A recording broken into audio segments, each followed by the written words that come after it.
All right, so now that you've downloaded your trailer and your theme music, it is time to open up our media in iMovie. So the first thing we're going to do is go up to our Spotlight search in the top right of our computer, and we're going to type in iMovie.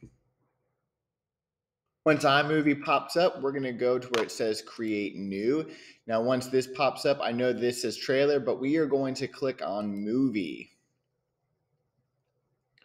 Once our main window pops up, we're going to click where it says My Movie, where it says Project Media up in the top left here.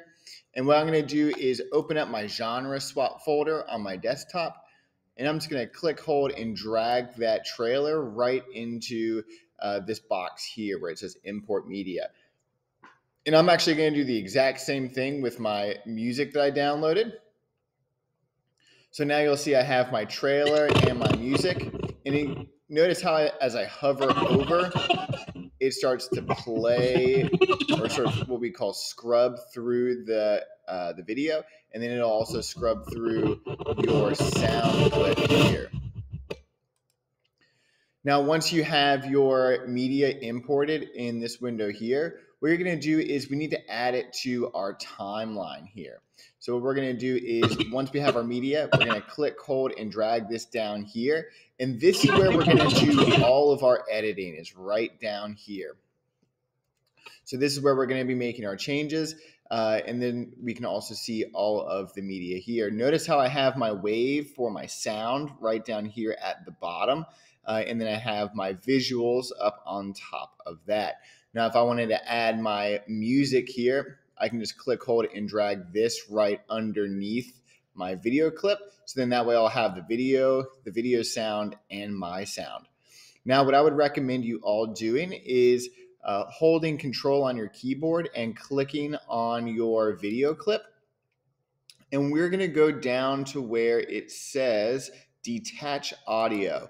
Now, when we click detach audio, this just gives us more control over sort of where the sound is. So if we wanted to match different sound clips up together, we can. Now, notice how we have this line running down the middle of our sound clip that adjusts our main volume. So if we want to have our new music louder than the music that's playing or the audio playing from our video clip, all you need to do is just raise that level up. Now, notice how when I raise the volume here that it gets red at the top. That means the sound is peaking, which means that it's going to be way too loud and your speakers are going to start to crack. So you want to try and keep that a little bit. If you are going to push it over the yellow, just have it be over the least amount possible.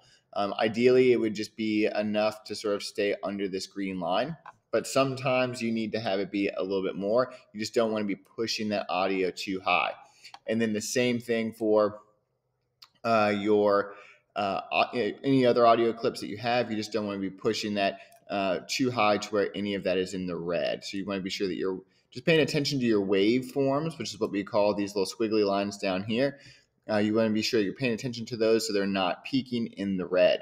Now, you want to be sure, too, that you're paying attention to how your clips are organized. Sometimes if you have, if you're playing around with too many clips, you might get your audio forms mixed up.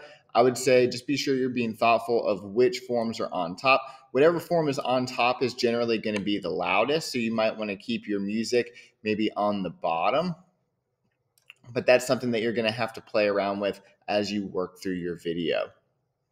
And then I'm going to show you in step number 3 how to start shortening and cutting these different clips together so we can get started on swapping our genre.